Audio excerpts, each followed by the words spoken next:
this is something that's abstracted from my practice. So I've tweaked the numbers a little bit, but you'll get the idea. So let's consider value strategy as protect and grow investment product. Okay, so the mission, the investing mission here is to provide a 6% or better absolute return by buying high yield corporate bonds. These are bonds with big R's, but big YTMs, big R's, but big risk. And we want to get ones that, in our humble opinion, have low probabilities of default. So in the prospectus, we're going to say our investment mission is we buy short-term, high-yield corporate bonds that, in our humble opinion, have a low probability of default. So that's how we'd formalize that mission. So knowing our mission, we can get our opportunity cost investment and our opportunity cost of capital. So we look around and we find PIMCO's short-term high-yield corporate bond exchange-traded fund. And if you look that up, you'll see its mission is to replicate the return of the Merrill Lynch short-term high-yield bond index. So that's perfect. Why? Because, well, let's go back to our mission statement. We want short-term high-yield corporate bonds. And that's exactly what this is getting. And if it's trying to mimic an index, that means that it's going to have lots of holdings and it's going to be therefore diversified. So that's going to be a pretty awesome opportunity cost investment for us. And now using this and some other information, we'll be able to get our opportunity cost of capital. So we look up the information on this ETF at the time, and we find that the forward promised internal rate of return of this ETF is 6.316%. Now, the way they compute that is they take all the holdings of all the high yield bonds and they make a weighted average YTM or a weighted average R, assuming that none of those are going to default. So this is using the promised cash flows here of all of the bonds, and they do that with annual compounding. Because as we know, everybody understands annual compounding better than semi-annual compounding. All right, so we have to risk adjust this, right? We want to turn this into an opportunity cost of capital, which is going to include our risk-free risk and an increment for market risk. And here's how we did that. We go out to Moody's. Moody's provides a lot of great reports like this. Moody's has a report that they do periodically on the short-term high-yield bond market. And at the time, their best estimate was that 5% of the bonds in this index, the Merrill Lynch short-term high-yield bond index, were going to default, and that on average, those that did default would provide about 60% of their promised cash flows. So there's a lot of work we still had to do beyond that, but that was enough so that with a bunch more work, about a day's more worth of work, looking at the individual holdings in the index and looking at how they translated into PIMCO's short-term high-yield bond ETF, we were able to get a risk-adjusted version of this rate, including our treasury risk and increment for market risk, and we came up with an opportunity cost of capital, or RM. Remember, they're equivalent, they're completely equivalent, use either one, of about 6%. So now we've got our opportunity cost investment, we have our opportunity cost of capital, and now we just want to be a project hunting machine. So what do? We go to all the bond brokerages and marketplace sites that we can find, and we find a lot of potential things to buy. I'm going to focus on one. I'm going to focus on a bond here offered by McClatchy. And QSIP is like a ticker symbol for a bond. So that's what the QSIP is there. And this is the coupon rate, right? Remember, this is the coupon divided by the face value, right? Was 9.875%, and it matured in the next year, and it was offered for sale at 99 per bond, okay? And the face value is equal, in this case, to 100 per bond. And the thing we need to know about this is that McClatchy was at the time a risky newspaper company. Okay, so this is clearly going to be a high yield bond that fits our investing mission. Subsequently, well after this contract was over, McClatchy did actually recently go bankrupt, and that's one of the beauty of bonds is that if they go bankrupt after your contract is over, you don't have to worry about it. So we want to know, should we buy this bond, right? It's clearly in our investment milieu. It's clearly possible, right? It's got the right level of risk and it's in the right sector, high yield bonds, right? So let's check it out using all three of our DCF methods, okay?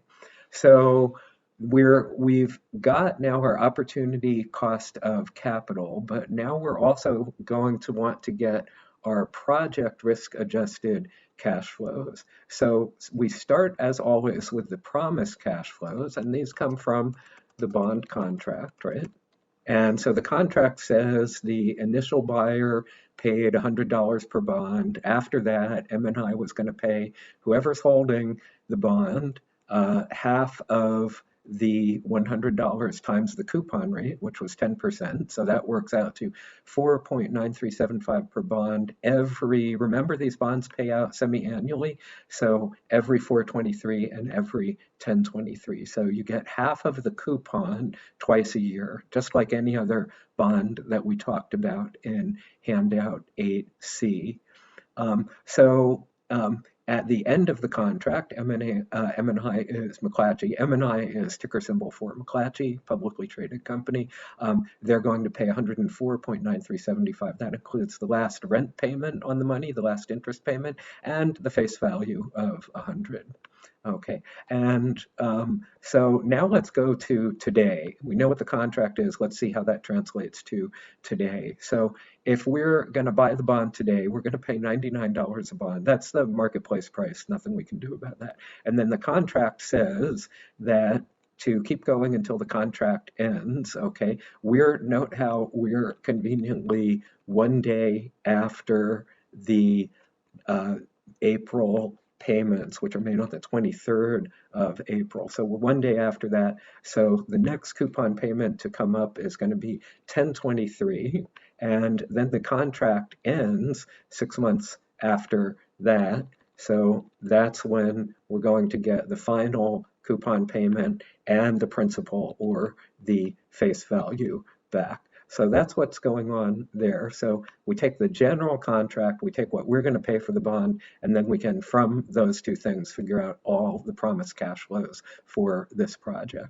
So we put those into a promised cash flow table. So I've got the dates of the cash flows, and I want to number them 0, 1, 2. 0 is the cash flow starting at the beginning of the project, which would be 424. And then I have time measured in years. That's going to be important.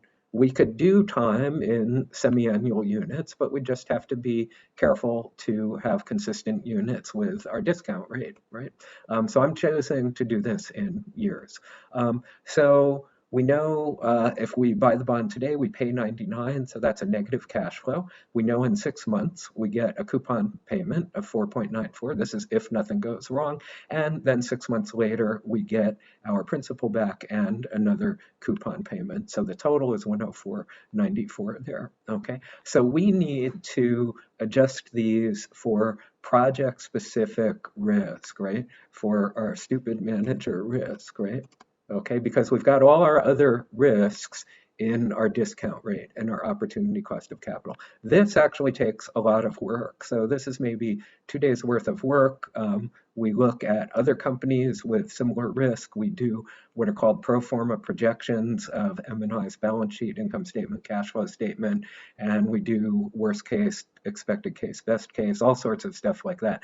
And at the end of 2 days, we come up with this table, which is pretty good. So again, I have my time in year, 0, half a year, 1 year, and here are the promised contractual cash flows, okay? And we're interested in knowing what's going to happen in the worst case, and that would be if M&I defaults, right? So we believe in the worst case, if they default within 6 months, we're just going to get $2 of that 4.94 coupon but we think there's a very low, extremely small, virtually zero probability that they're going to default within 6 months. Otherwise, we just wouldn't buy the bond if someone was that risky. So therefore, our expected value cash flow, which includes the stupid manager risk, is still just going to be 4.94. It's our policy. If we think they might flame out before the next coupon payment, we just don't buy that bond. Okay, so then the second and final cash flow for us, which will happen in about a year, if nothing goes wrong, we get 104.94, okay?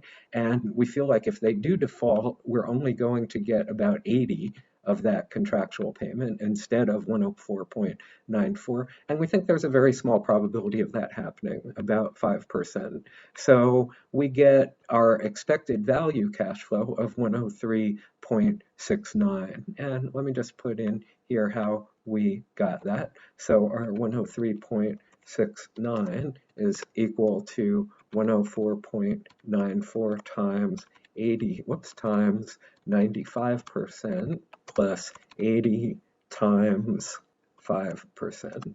Okay, so that's where we got that. We take the weighted average of the promised cash flow and the worst case probability weighted average, and we get our 103.69. Okay, so this expected value is, again, the project risk adjusted cash flow, just adjusted for stupid manager risk, okay? And that's what we want to match up with our opportunity cost of capital discount rate of 6%.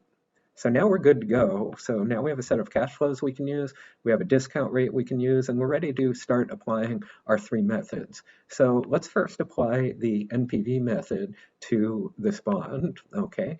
And so I've got our table here, and now I've got, these are our expected value cash flows here. So I don't have the 104 anymore. I have that 103 with our stupid manager risk adjustment in there. And you guys know the story by now. Here's our NPV formula. So I just take every stinking cash flow in this project. I discount it by what? By the opportunity cost of capital. I do that individually after I've discounted them all. They're all at their equivalent at t equals 0. They're apples to apples, and then I can add them up. So that's what I'll do. So first of all, let's discount these individually. The 99 happens at t equals 0, so I don't have to worry about that, okay? And notice how I'm using a proper algebraic sign convention here. And then I've got 4.94 over 1 plus 6% raised to the what? I'm going to measure my time in years here, okay? So this cash flow happens in half a year, so no need to panic, right? Just put in the time of that cash flow, right? 0.5 plus, and then we have our 103.69 divided by 1 plus 6% raised to the, when are we going to get that cash flow in years? In 1 year. So we'll raise that to the 1, okay? And that's equal to, you should check me on this, always check me on this, but that's equal to 3.62 when I work it out in Excel. Okay, so in most circles, is 3.62 greater than 0? Yes, right? And then what's our rule for NPV? The NPV model says to go ahead with the project if the NPV is greater than 0. So the model says, okay, and remember, this is just a model, like any other model. Could be right, could be wrong, garbage in, garbage out. Maybe this 103.69, maybe we made a big mistake on that. Maybe we made a big mistake in computing our opportunity cost of capital. Who knows? But that's the best we can do with this model and our assumptions and our computations. Okay, so if we go ahead and buy this bond, it makes us richer by $3.62 today as compared to just putting our money into the opportunity cost investment, the HYG ETF.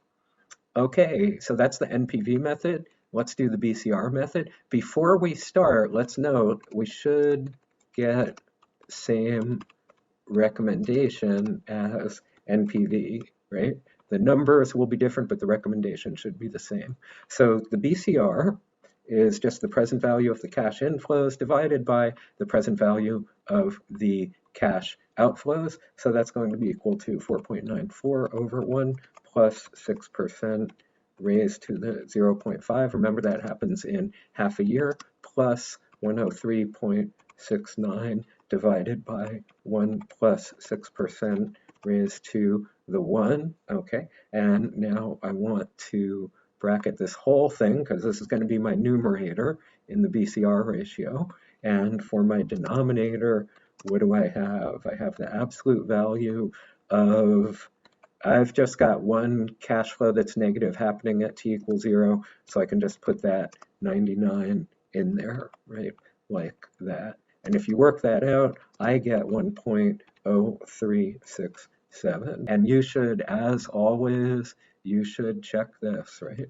All right, so the BCR is greater than 1, right? And what's our rule for BCR?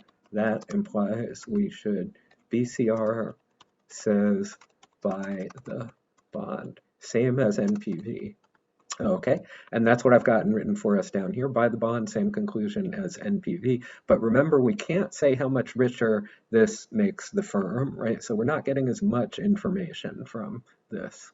All right, so good for that. Let's go on to the IRR method. And I have, again, all the same data that we need going into this. And now we're just going to apply the IRR equation here, which is what? It's just our NPV. It's exactly our NPV equation, setting it to 0, and the IRR is the discount rate that makes this whole mess equal to 0, that makes this equation true. So we have to solve for that IRR, okay? So let's go ahead and lay this out. We have, again, our minus 99 at t equals 0, and we have 4.94 divided by 1 plus IRR raised to the 0.5 and plus our 103.69 divided by 1 plus IRR raised to the 1. Okay, and then let's use some algebra on this. And that's going to lead us to, I'm going to multiply both sides by 1 plus IRR to the 1. So I'm going to get 99 times 1 plus IRR, okay, and then plus 4.94 times 1 plus IRR raised to the 0.5 here again, okay, 0.5, okay, and then my third term is just going to be my 103.69, all right? So this is sort of a mess here. This is sort of a problem. It doesn't fit the quadratic equation because I'd need a squared here and a 1 here. So this implies to do this, we'll find the roots, and that's sort of a pain. But let's see how we can go ahead and do this. We can use goal seek, we can iterate, we can use trial and error. So let's see what's going on here. Okay, so we want to solve this. I've just multiplied the equation here by minus 1. So now the 99 is plus, and this is minus, and this is minus. So how could we solve for IRR? We could iterate, and we could have goal seek do that for us if we were working in Excel. Or another thing we could do is trial and error. Okay, so what you should know is that you should be doing this on homeworks and tests when given several choices. So what's going to be happening, especially probably on exam 2, is I'll give you 2 or 3 choices for IRR, and you just plug in. You have to, of course, you're responsible for developing this equation properly. You don't even have to do the algebra. You could use it with this equation because this equation is still true, right? 0 is equal to this. You don't have to do any algebra, no mucking around. So if I give you 3 possible IRRs, just plug in and see which one makes the right-hand side here equal to 0. And so that's what I mean by trial and error for us, okay? And if you do that, in this case, I find the IRR is 10%, okay? And you definitely, as always, should check this. You should check that on your calculator. So the IRR is 10%. This is greater than our opportunity cost of capital. So what's that telling us? That's telling us that our cash in this project would grow faster than in opportunity cost investment. Okay, so that's a good thing. Okay, and it's okay to use IRR in this case because this is a case where we have one negative cash flow and then the rest are all positive cash flows. So this is one of these cases where the mathematicians tell us it's okay to use IRR. And in this class, if I ever ask you for an IRR, I'm not going to try and trick you. And you should go ahead and compute the IRR. If I say find the IRR, you should assume that it's okay to find the IRR. Since our money's growing faster than it would in the opportunity cost investment, we want to buy the bond. Same conclusion as NPV and BCR. That should always be true, okay? And like the BCR, we can't say how much richer this makes the firm or the investor today. Okay, so let's just think about this a little bit more. So let's say we're a fund manager managing our funds in this way. And let me just go back here to this, going all the way back to our mission statement. So we're a portfolio manager that says our mission is to do this, and someone comes along and gives us $100. We're not going to let that $100 just sit around and do nothing. Why? Because they gave us this money such that it would be invested in this way. So we're going to do one of two things with this money. We're going to put it in the opportunity cost investment if we can't find anything good to invest in. And if we can find good things to invest in, we'll put it in those good things instead. All right, so I've got on this page, this is grayed out, so as you know, not required, but for those of you who are interested in doing this in Excel with GoalSeek, I've got it all laid out for you here. Okay, and couple things we should remember on solving our IRR problems. This will be helpful for exam 2. When we have two cash flow projects, right, we can always find the IRR just using a little bit of algebra and a calculator. When we have three cash flow projects where cash flow 1 occurs at t equal 1 and cash flow 2 occurs at t equal 2, then we can use our quadratic equation, okay? Why? Because we're going to have NPV equals 0 equals cash flow at 0 plus cash flow at 1 discounted by 1 plus IRR to the 1 plus cash flow 2 discounted by 1 plus IRR squared, okay? So we apply the magic of algebra to that, and this is looking a lot like our parabolic quadratic equations we saw in high school, setting them equal to 0 and finding the solution of equations like this we learned how to do with the quadratic formula. So we want to recognize that these are of this form, okay? And then we can find x the same way we did in high school or maybe grammar school for some of you with the quadratic formula, okay? And in our case, remember that x is equal to 1 plus IRR, a is equal to our cash flow at t equals 0, b is equal to our cash flow at t equal 1, and c is equal to our cash flow at t equal 2. And so we solve this for x, and then just remember that x is IRR is equal to x minus 1. If x is equal to 1 plus IRR, IRR is equal to x minus 1. Okay, so that will, and those are pretty much the only types of IRR problems that I can ask you to get directly numerically without using trial and error. If it's a 2 cash flow project, we've seen already with our second simple example for IRR that just using a little algebra and a calculator, we were able to find the IRR. And the second class we can do numerically without having to use trial and error are projects of this form. And do note in this case that what's going to happen is either CF0 is going to be a negative number or CF1 and CF2 are going to be negative numbers in this case.